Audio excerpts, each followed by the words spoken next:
embark upon the college football season. And there are five potential chaos teams ready to wreak havoc on college football playoff race in 2023. So every season, it feels as though it becomes a little easier to predict the teams that will reach the college football playoff. Look at Georgia in this 2023 schedule, for example. How many meteors would have to hit Athens, Georgia, before you felt confident saying the Bulldogs won't reach the CFP this season? Then there are the usual suspects like Alabama, Clemson, Michigan, and Ohio State. You can safely assume that in most seasons, at least two or three of those teams will make it. However, this is still college football. And even with the predictability of the national title picture, a little chaos must fall into every season. There are always moments that disrupt the bigger picture.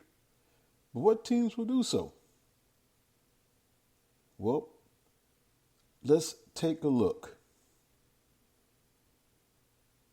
Number one, Auburn is a chaos team in perpetuity for both on and off-field reasons. My expectations for the Tigers in 2023 is that things will be smoother on the field. Hugh Freeze is in charge now instead of Brian Harsin. So the likelihood of a coup attempt decreases to 20%, which is very low on the Plains. It'll drop even lower if the Tigers can pull off one or two of the upsets presented to them this season. Auburn is in the position of having annual rivalry games against Alabama and Georgia, which means it always has a shot to destroy somebody's season these days. However, this year the Tigers have 3 games against Texas A&M and LSU. Have games against Texas A&M and LSU. Both will be on the road while Georgia and Alabama are at home. What truly stands out about Auburn's schedule is how relentless it is. While the Iron Bowl finishes the regular season, the Tigers will play at Texas A&M, at home against Georgia, and at LSU in consecutive games, with a bye between Georgia and LSU. It's hard to imagine anybody having a rougher 3-game stretch than that. Baylor. The Bears don't have a schedule that's as top-heavy as Auburn's, but it's a slate with ample opportunity to destroy the season. The Bears get future Big 12 conference mate Utah at home in the second week of the season, and the Utes have won the Pac-12, rest in peace, in each of the last 2 seasons, while they're yet to crack through to reach the playoff. The hope of doing so remains, and a loss to Baylor would likely crush it. Then there are conference games against Texas, Kansas State, and TCU, the latter 2 of which are on the road. And before you tell me that Kansas State can't reach the CFP, remember that you'd have said the same thing about TCU last season, and the Frogs reached the national title game without winning the Big 12. Kansas State did. Colorado. Speaking of TCU, we turn our attention to the Horned Frogs' Week 1 opponent. Have you heard any buzz about Colorado during the offseason? Yeah, I know. I said that to be included on this list, you need to be a team capable of winning some of these big games, and I know I'm stretching the definition a bit with the Buffs. Yes, Deion Sanders has brought a lot of talent, or as he said, he's bringing his own luggage to Boulder. But the depth of this roster may not be enough in the long run. It could be enough for one day, though, and Colorado will get plenty of shots. I mentioned their opener against TCU, but Colorado also faces Oregon, USC, and Utah. Deion Sanders didn't earn his nickname Primetime because he likes to shy away from the spotlight, and there's nothing he loves more than to wreck somebody's season. Florida. Billy Napier's first season in Florida did not go as well as hoped. And to be blunt, I don't know that 2023 will be much better from a win-loss standpoint. However, while the Gators might have a long, arduous journey ahead to catch Georgia in the SEC East, as well as newly ascendant Tennessee, they'll get plenty of bites at the upset apple. Of the 20 teams with the best odds of winning the title, Florida appears on the schedule of 5. That's a quarter of them, and it's the most of any team in the country. The Gators open the year with Utah. Everybody is playing Utah this year, apparently, and get Tennessee at home in week 3. They're then in Jacksonville after a bye in late October to face Georgia before hitting the road to throw down with LSU 2 weeks later. They'll finish the regular season back in Gainesville against Florida State. So as you can see, there are plenty of reasons to think Florida's record won't improve much this season that have nothing to do with the roster. It's the schedule. It's mean. It's brutal. And then here's Michigan State. Michigan State has been pretty chaotic over the last few years. The Spartans exceeded everybody's expectation in 2021 by going 11-2 and winning the Peach Bowl. With expectations raised last year, they crashed and burned with a 5-7 record and no bowl appearance. In my estimation, the real Michigan State falls somewhere between those records, and I believe it'll surpass expectations again this year. And it could do so by pulling off an upset. As a member of the soon-to-be extinct Big Ten East, the Spartans will play Michigan, Ohio State, and Penn State. However, they also have a non-conference game against a Washington team that should contend for a Pac-12 title and possibly its second appearance in college football playoff. The Huskies beat the Spartans 39-28 last season, but the game was played in Seattle. This year, the Huskies flying across the country better get used to that to play in East Lansing. So there you have 5 teams that can cause some chaos to the upper echelon of college football. So what I'm going to do right here is I'm going to take a break. When I come back, I'll have some more for you in the zone. So let's go away. Stay locked in.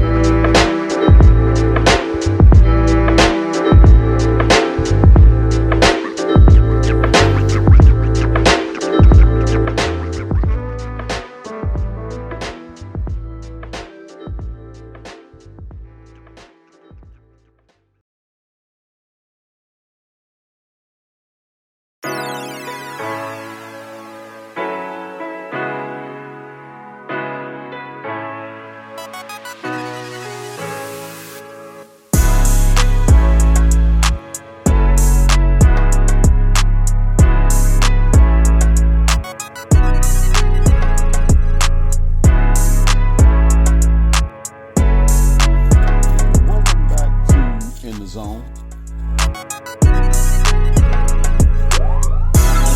Stick with NFL team valuation rankings for 2023. Cowboys again tower over franchise. Giants exceed $7 billion. So let's just get into this particular story. NFL teams are more valuable than ever, and it seems like there is nowhere for the prices to go but up. The most recent example of that came just recently with the Josh Harris-led group being unanimously approved to pay a whopping $6.5 billion for the Washington Commanders. That, of course, set a new record held by the Walton Penner family, who paid $4.65 billion for the Broncos the year prior, and they surpassed David Tepper, who shelled out $2.75 billion for the Panthers in 2018. As you can see, these prices are shattering ceilings once thought unimaginable. But don't just take our word for it. The folks over at Sportico have released the valuations of every NFL franchise entering the 2023 season. And as you may expect, the prices are sky high, with most teams seeing dramatic increases from the year prior. Here's the full valuation list released by Sportico. Dallas Cowboys, $9.2 billion, 20% increase. New York Giants, $7.4 billion, 23% increase. Los Angeles Rams, $6.94 billion, 17% increase. The New England Patriots, $6.7 billion, a 14% increase. San Francisco 49ers, $6.15 billion with a 19% increase. And this is the year-over-year value increase. The New York Jets, $6.11 billion with a 27% increase. Washington Commanders, $6.05 billion with a 27% increase. Chicago Bears, $6 billion with a 20% increase. The Philadelphia Eagles, $5.95 billion with a 27% increase. The Las Vegas Raiders, $5.7 billion with a 41% increase. The Houston Texans, $5.3 billion with a 16% increase. Miami Dolphins, $5.24 with a 29% increase. The Atlanta Falcons, $5.15 billion with a 33% increase. The Denver Broncos, $4.87 billion with only a 5% increase. The Seattle Seahawks, $4.82 billion with a 10% increase. Pittsburgh Steelers, $4.8 billion with a 13% increase. Green Bay Packers, $4.75 billion with a 13% increase. The Los Angeles Chargers, $4.63 billion with a 28% increase. Kansas City Chiefs, $4.52 billion with a 28% increase. And these are in order, so the Chiefs come in at number 19. Number 20, the Minnesota Vikings with a $4.43 billion increase with a 19% increase. The Tennessee Titans at 21, $4.37 billion with a 33% increase. The Carolina Panthers, $4.27 billion with a 27% increase.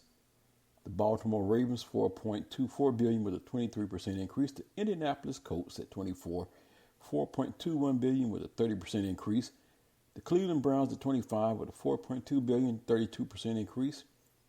26, the New Orleans Saints, $4.19 billion with a 29% increase. Number 27, the Arizona Cardinals, $4.17 billion with a 32% increase. Number 28, the Tampa Bay Buccaneers, with a $4.15 billion, 27% increase. The Buffalo Bills at 29, $4.13 billion with a 38% increase. Detroit Lions, one of the most improved teams last year, $4.1 billion with a 43% increase. The highest by far now. The Jacksonville Jaguars, $4.04 billion with a 37% increase.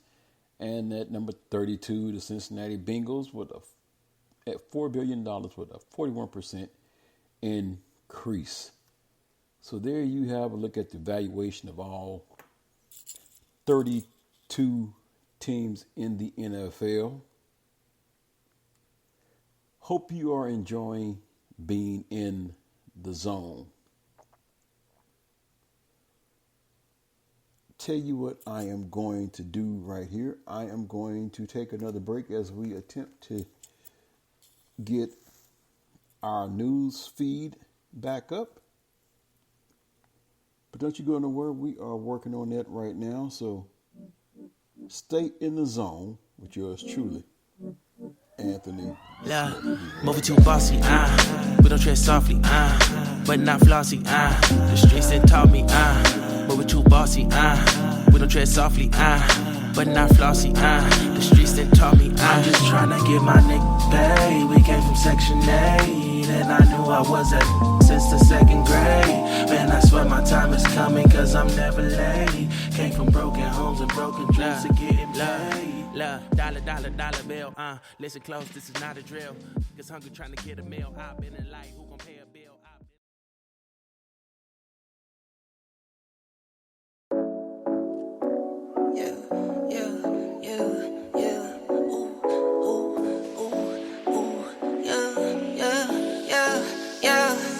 Laugh it to the bank like ha ha ha ha. Go. Laugh it to the bank like ha ha ha ha. I got it. Glad you're able to listen. Hundreds, tens, 20, and hopefully you're following. That way when a new episode drops, you'll be one of the first ones to get it. And you can also share it, download it, In case there's something you feel like you might have missed the first time you heard it, replay it again. Anyway, I've been looking at a list here, and this is from Athlons Sports NFL, the 25 greatest running backs in NFL history.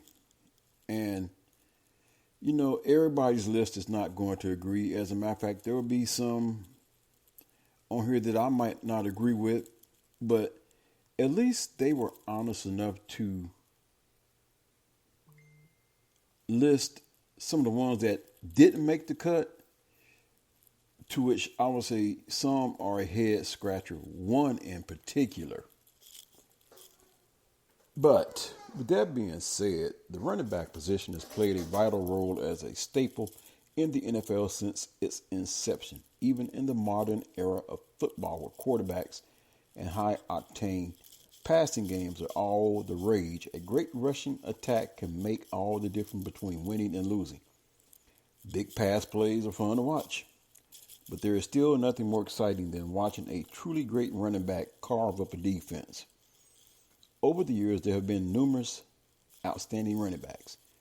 Many of them are deserving to make this list, but there is only room for the 25 best, factoring in various criteria such as statistics, personal best, team accomplishments, supporting cast, the era in which they played, and overall impact on the game. Here are the 25 NFL greatest backs in NFL history, according to Athlon Sports NFL. But they also listed 10 running backs that barely missed the cut. And the one that is a head scratcher to me is one that I feel vehemently that should be in the Hall of Fame. He's in the St. Louis Sports Hall of Fame, but he should be in Canton and should be on this list. How does an Otis Anderson miss the Hall of Fame, let alone this list right here? Some of you have probably heard on a podcast of mine his credentials, how many yards he racked up, the fact that he played in 2 Super Bowls and was an MVP in one of the 2 Super Bowls. Yes, he dealt with injuries, but as we go through this list of 25, you will find out he's not the only one that dealt with injuries, but yet they're in the Hall of Fame, and their stats are not as nearly as impressive as his. I sense that there is a double standard. So here are the 10 running backs that barely missed the cut in alphabetical order. After that rant of mine, Otis Anderson, Larry Zonka. It's part of that undefeated Miami Dolphins team. It seemed like he should have had the criteria. Just saying. Corey Dillon, Priest Holmes, Bo Jackson. Who can forget him steamrolling over Brian Bosworth? Steven Jackson, Fred Taylor, Herschel Walker, who was involved in one of the biggest trades that catapulted the Dallas Cowboys to their Super Bowl runs. Ricky Watters, Ricky Williams. So coming in at number 25, Marshawn Lynch, Buffalo, 2007 to 2010, Seattle, 2010 to 2015 and 19, Oakland, 2017, 2018, 149 games, 10,413 rushing yards, 4.2 yards per carry, 85 rushing TDs, 12,627 yards from scrimmage, 94 total TDs. Beast Mode's freakish combination of power and finesse was unlike any running back that came before him. A 5-time Super Bowler, a 5-time Pro Bowler, and Super Bowl champion. Lynch's highlight reels are that of legend. Number 24, Tiki Barber. New York Giants, 1997 to 2006, 154 games, 10,449 rushing yards, 4.7 yards per carry, 55 rushing TDs, 17,359 all-purpose yards, 68 total TDs. Barber retired at the height of his career, rushing for at least 1,200 yards in each of his last 6 seasons with the Giants. His versatility as an outstanding pass catcher and blocker makes him one of the greatest all-purpose backs of all time. He ranks 15th in NFL history in yards from scrimmage. Number 23, Shaun Alexander. Seattle, 2000-2007. Washington, 2008. 123 games, 9,453 rushing yards, 4.3 yards per carry, 100 rushing TDs, 10,973 yards from scrimmage, 112 total TDs. Alexander is just one of 9 running backs in the history of the NFL with at least 100 rushing TDs. The 2005 NFL MVP scored 112 TDs in just 96 starts. Alexander's 27 rushing touchdowns in 2005 tied for the second most in a single season.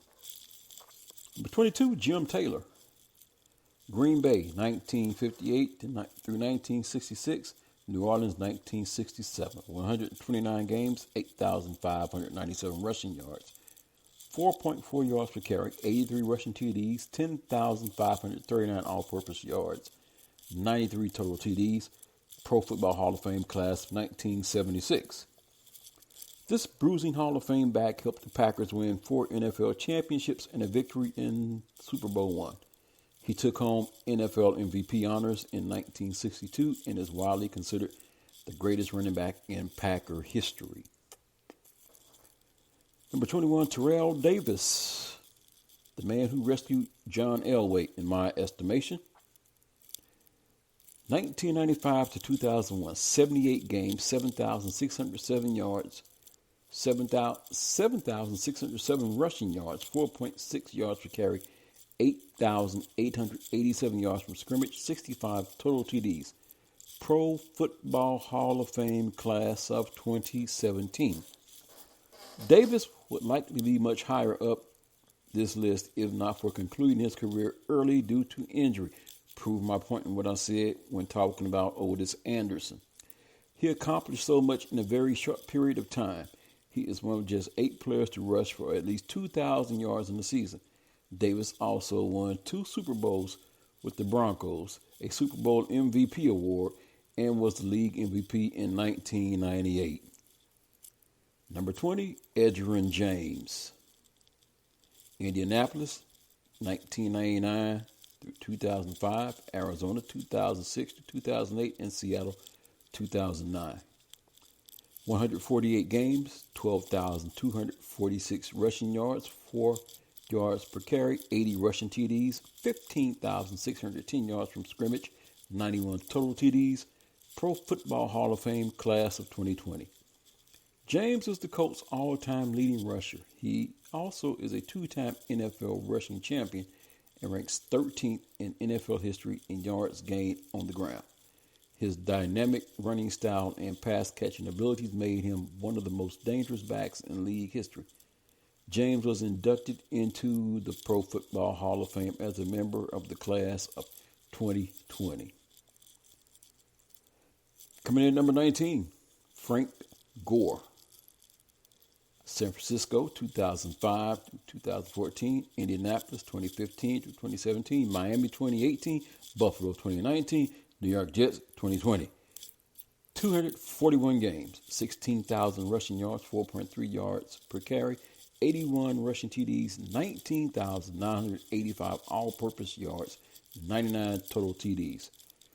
Gore probably doesn't get the credit he deserves. However, his numbers tell the true story of a standout career that spawned 16 seasons. Statistically, Gore ranks among the best running backs to ever play the game. The 5-time Pro Bowler ranks 3rd on the all-time rushing list and 4th all-time in yards from scrimmage. He's also the first and only NFL player to accumulate 1,200 yards from scrimmage in 12 consecutive seasons. Fire up the bus. Number 18, Jerome Bettis. Los Angeles, St. Louis Rams, 1993 through 95. Pittsburgh, 1996 to 2005. 192 games, 13,662 rushing yards, 3.9 yards per carry, 91 rushing TDs, 15,011 yards from scrimmage, 94 total TDs, Pro Football Hall of Fame class of 2015. The bus utilized a potent combination of size, power, and speed to run through opposing defenders. Bettis ranks 8th in NFL history in rushing yards. He also helped Pittsburgh Steelers win a Super Bowl and is a member of the Pro Football Hall of Fame. Number 17, Franco Harris. Pittsburgh, 1972 through 1983, and Seattle in 1984, just in case some have forgotten that. 173 games, 12,120 rushing yards, 4.1 yards per carry, 91 rushing TDs, 14,622 all-purpose yards, 100 total TDs. Pro Football Hall of Fame class of 1990. Harris is the Steelers' all-time leading rusher and the quintessential running back of his era. He helped the Steelers to 4 Super Bowl wins, garnering MVP honors in the Super Bowl. He was also selected for 9 Pro Bowls during his decorated Hall of Fame career. Number 16, Thurman Thomas. Buffalo, 1988 to 1999. Miami, 2000, 182 games, 12,074 rushing yards, 4.2 yards per carry, 65 rushing TDs, 16,532 yards from scrimmage, 88 total TDs. Pro Football Hall of Fame class of 2007. And we will take a break and we'll be back right after this.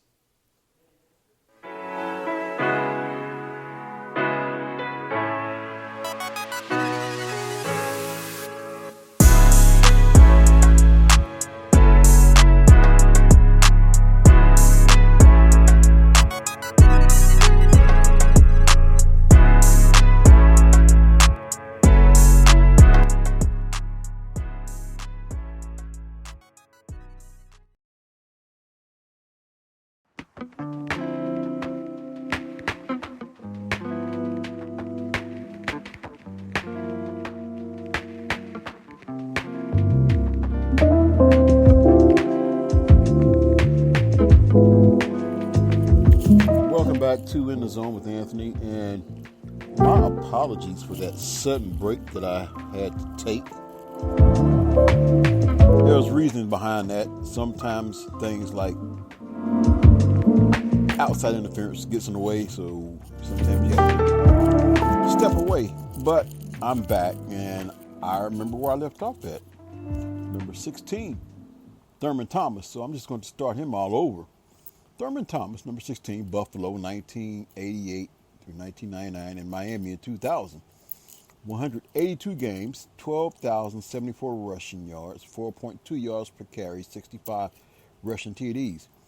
16,532 yards from scrimmage, 88 total yards. Pro Football Hall of Fame class of 2007. A 5-time All-Pro selection, Thomas ranks 12th among running backs in total yards from scrimmage, 16,532. He was named the NFL's most valuable player in 1991 and remains the only running back in NFL history to start in 4 consecutive Super Bowls.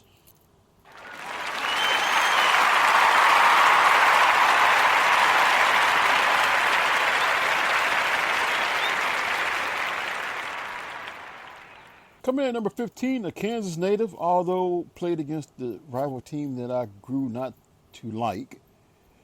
At the time, they were known as the Washington Redskins. Number 15, John Riggins.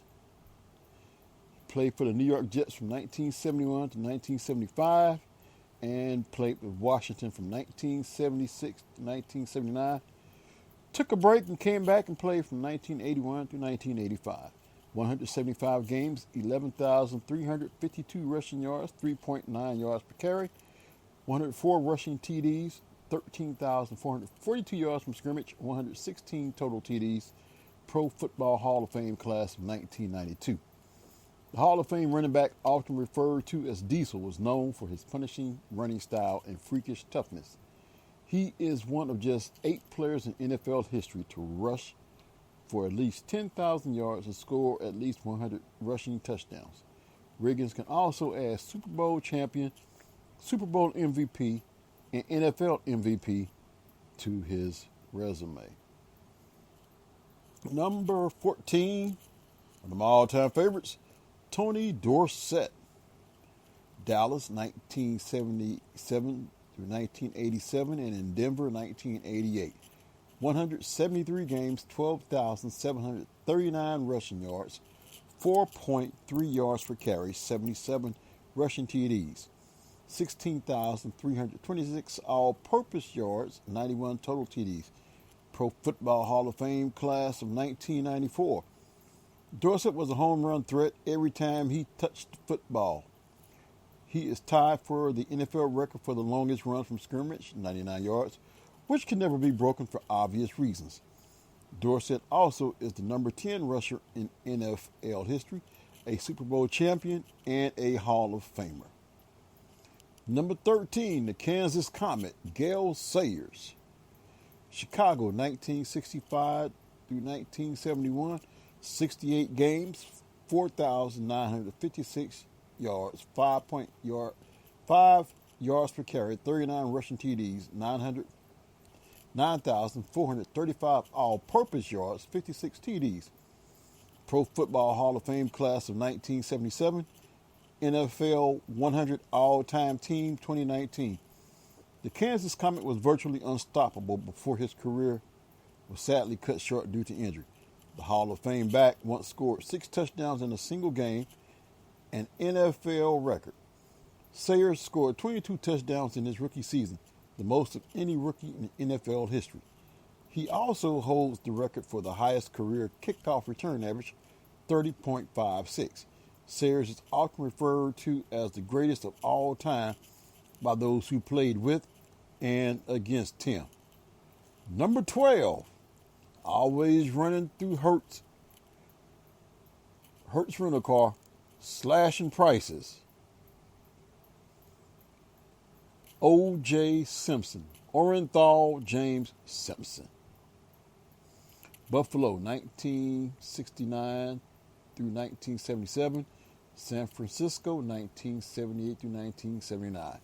135 games, 11,236 rushing yards, 4.7 yards per carry, 61 rushing TDs, 14,368 all-purpose yards, 76 total TDs. Pro Football Hall of Fame class of 1985. NFL 100 all-time team in 2019.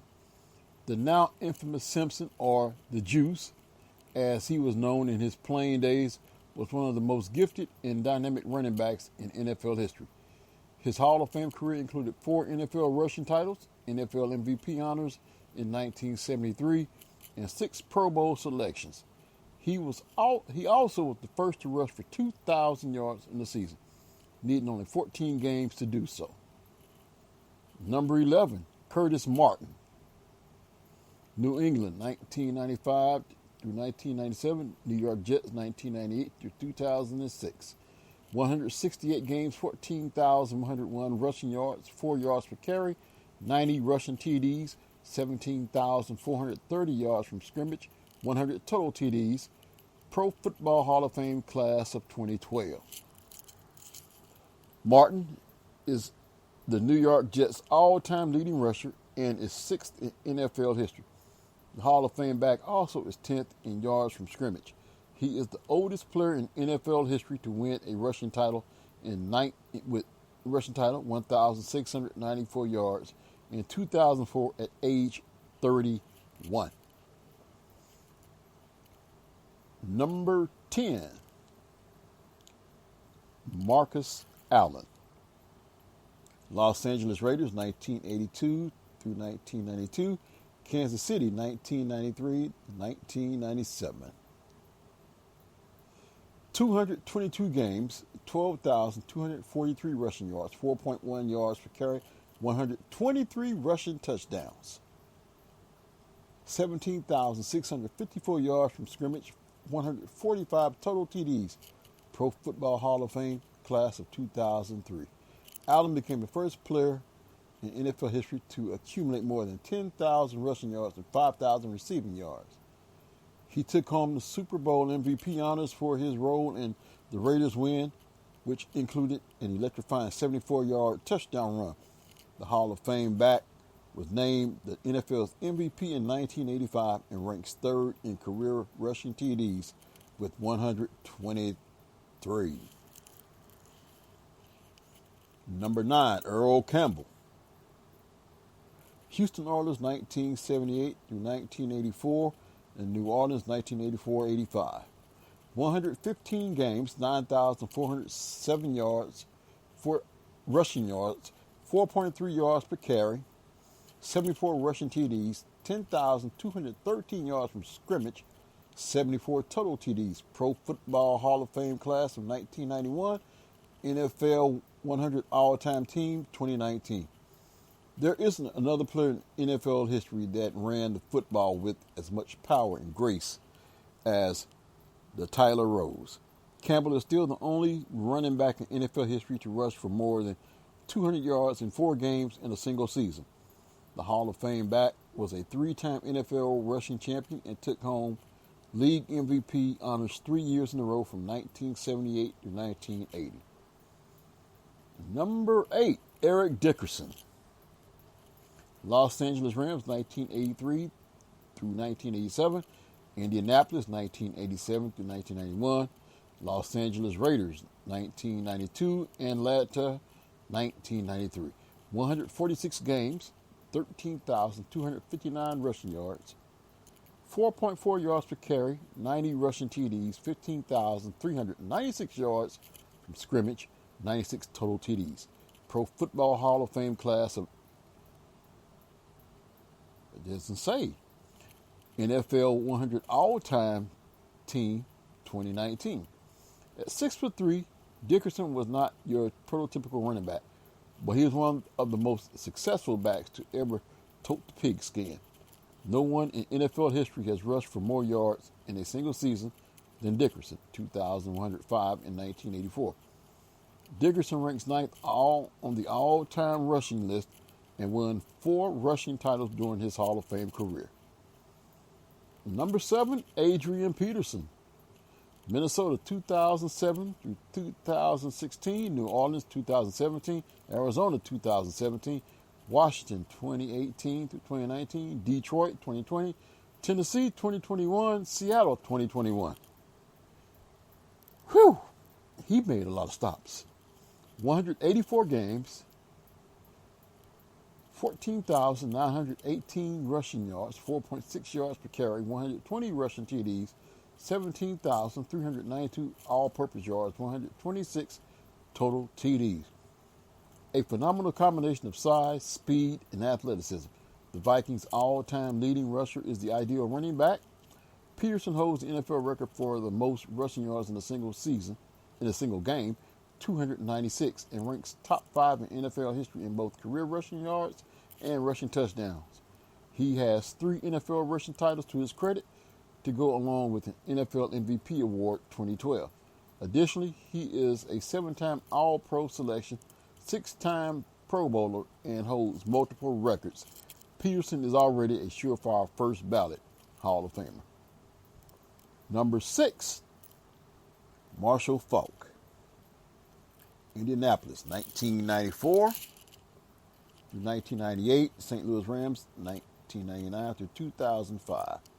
176 games, 12,279 yards, 4.3 yards per carry, 100 rushing TDs, 19,190 all-purpose yards, 136 TDs, Pro Football Hall of Fame class of 2011. This do-it-all back is one of just 3 players in the history of the NFL to gain 1,000 rushing yards and 1,000 receiving yards in the same season. He also holds the NFL record for the most consecutive seasons with at least 2,000 yards from scrimmage, 4. Faulk is a Super Bowl champion, took home 2 NFL MVP awards, 2000 and 2001, and is enshrined in the Pro Football Hall of Fame. So tell you what I'm going to do right now. I am going to take a break. And when I come back, I'm going to conclude with the top 5 that are left. Right here in the zone with yours truly, conductor Anthony Smith.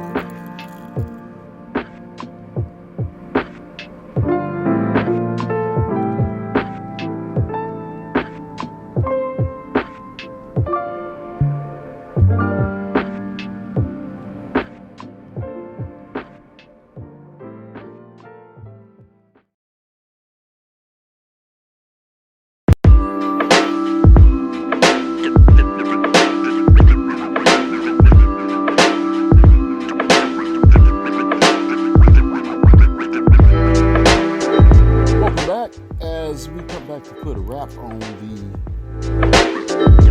Athlons Sports NFL.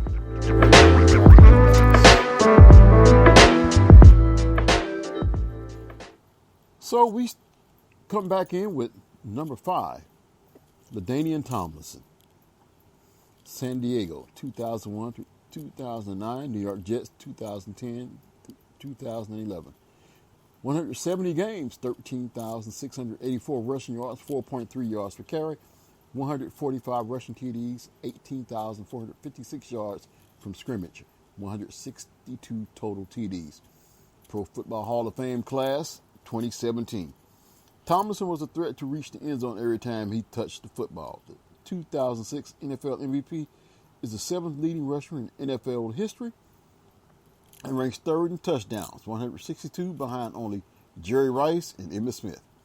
He also holds countless NFL records, most notably the single-season rushing touchdown record, 28, and the record for consecutive games with a touchdown, 18.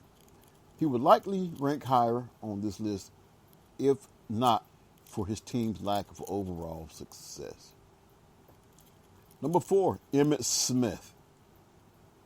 Dallas, 1990 through 2002. Arizona, 2003, 2004. 226 games, 18,355 rushing yards, 4.2 yards per carry, 164 rushing TDs, 21,579 yards from scrimmage, 175 total TDs. Pro Football Hall of Fame class of 2010. NFL 100 all-time team, 2019. Smith's ability to successfully attack opposing defenses, unlike any other running back in history, helped him become the NFL's all-time leading rusher. He also holds NFL records for career rushing touchdowns, seasons with at least 1,000 rushing yards, 11, as well as the record for career 100 rushing games, 78. Smith won 4 NFL rushing titles and was a 2-time NFL MVP, 1992 and 1993. He also is a 3-time Super Bowl champion and a Super Bowl MVP. Number 3, the man known as Sweetness, but I'm pretty sure the defenders that tried to tackle him thought he was anything but sweet. Walter Payton. Chicago Bears, 1975 through 1987, 190 games, 16,726 rushing yards, 4.4 yards per carry, 110 rushing TDs, 21,803 all-purpose yards, 125 total TDs. Pro Football Hall of Fame class of 1996, NFL 100 all-time team 2019. When you think of the elite running back, Sweetness is one of the very first names that comes to mind. Peyton set so many NFL records that they require their very own Wikipedia page. He was a 3-time league MVP, 1976, 1977, and 1985. A 9-time Pro Bowler and a Super Bowl champion with the famed 85 Bears. Peyton is regarded as the most prolific running back in the game's history. He passed away far too soon at the age of 46. Number 2, a young man that I can say I saw him play in high school at Wichita North High, at that time known as the Redskins. Motto, once a Redskin, always a Redskin. Went and played his college ball at Oklahoma State, broke records there, set records, and set some records in the NFL. Number 2, Barry Sanders. probably got more yards going backwards and crossways than he did going forward. Just a side note. Detroit, 1989 through 1998, 153 games, 15,269 rushing yards, 5 yards per carry, 99 rushing TDs, 18,308 all-purpose yards, 109 total TDs. Pro Football Hall of Fame class of 2004. NFL 100 all-time team 2019. Sanders was arguably the most exciting player to watch in NFL history. He seemed to defy the laws of physics and escape the seemingly impossible. The Hall of Fame back is still fourth on the career rushing list, despite playing just 10 seasons. He took home 2 NFL MVP awards, 1991, 1997, 4 NFL rushing titles, 1990, 94, 96, 97, and he was selected to play in the Pro Bowl all 10 seasons. He holds countless records in a career that many believe ended too soon. Number 1, rest in peace, Jim Brown. Cleveland, 1957 to 1965, 118 games, 12,312 rushing yards, 5.2 yards per carry, 106 rushing TDs, 15,459 all-purpose yards, 126 total TDs. Pro Football Hall of Fame class of 1971, NFL 100 all-time team 2019. In an era when defenses were built to stop the run, Brown dominated them all. He is the only running back in the history of the NFL to average more than 100 yards rushing per game, 104.3. He also holds the NFL record for career yards per carry, 5.2. Brown was an 8-time NFL rushing champion, a 4-time NFL MVP, and he was selected as an All-Pro 8 times during his Hall of Fame career. He only played 9 seasons, yet he is still arguably the greatest running back in any era of professional football. And there you have Athlon Sports. 25 greatest running backs in NFL history. Well, that's going to do it for me in the zone. Hope you thoroughly enjoyed this episode of In the Zone. And like I say, if you have some feedback or you don't agree with the top 25, remember, that's not my list. That's Athlon's list. And I didn't agree with all of it. I believe there were some names that were omitted that they possibly could have switched out with someone. But that's neither here nor there. But anyway, I've enjoyed being in the zone with you all, and I hope you have enjoyed being in the zone with me. Until next time, take care of yourself. Be blessed. I'm out.